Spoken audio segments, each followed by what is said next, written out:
Um dia na história com Carlos Bastos. Mr. Gorbachev, tear down this wall. I have a dream. Aqui, posto de comando do movimento das Forças Armadas. É fazer a conta. Houston, we have a problem. Yes, we can. And now for something completely different. Foi a 21 de junho de 1829 que entrou em vigor a Lei da Polícia Metropolitana com o objetivo de estabelecer uma força policial unificada em Londres. A lei tinha sido proposta 2 dias antes por Sir Robert Peel no Parlamento inglês. Já agora, fica a saber que os polícias ingleses têm a alcunha de Bobbies por causa do fundador da polícia moderna. É que, da mesma maneira que em Portugal o José é o Zé e o Francisco é o Chico, também lá Robert é Bobby. Portanto, em homenagem a Sir Robert, os polícias londrinos ganharam a alcunha de Bobbies.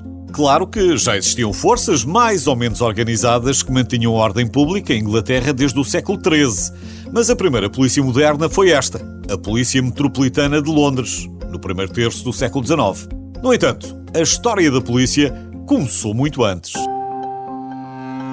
Começou na China, 7 séculos antes de Cristo. Aí já existia um sistema de aplicação da lei e manutenção da ordem pública assente numa espécie de brigadas dos grandes senhores locais.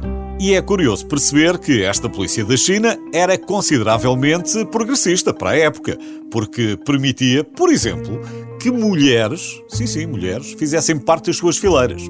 Volto a sublinhar que isto foi há 2700 anos.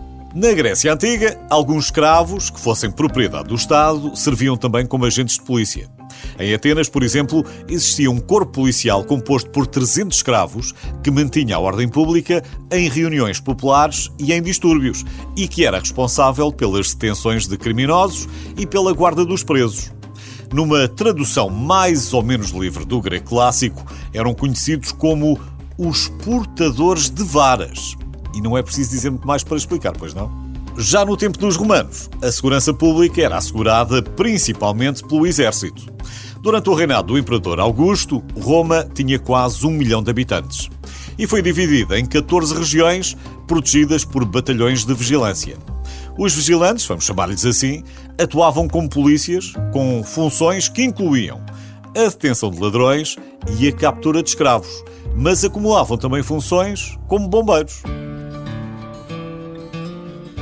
Muitas destas experiências foram replicadas nos séculos seguintes na Europa e depois nas colónias. E não é de estranhar que as primeiras comunidades americanas tivessem os seus vigias, que também patrulhavam as cidades, em busca de incêndios ou de crimes.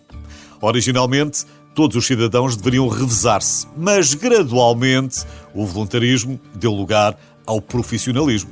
E ainda bem, porque esses vigilantes iniciais não eram muito eficazes na prisão de criminosos devido à falta de autoridade e de pessoal.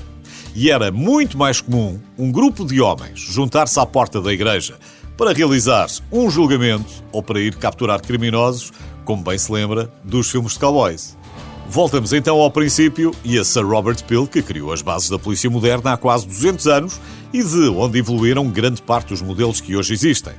E voltamos para agradecer a todos os polícias, homens e mulheres, que saem de casa todos os dias, pondo a sua vida em risco para que a nossa seja mais segura. O seu trabalho é perfeito? Não é. Assim como não é o seu, ou o meu. Afinal, somos todos humanos. Sim, os polícias também são humanos. E erram. Mas o seu trabalho é indispensável e nunca é demais dizermos muito obrigado.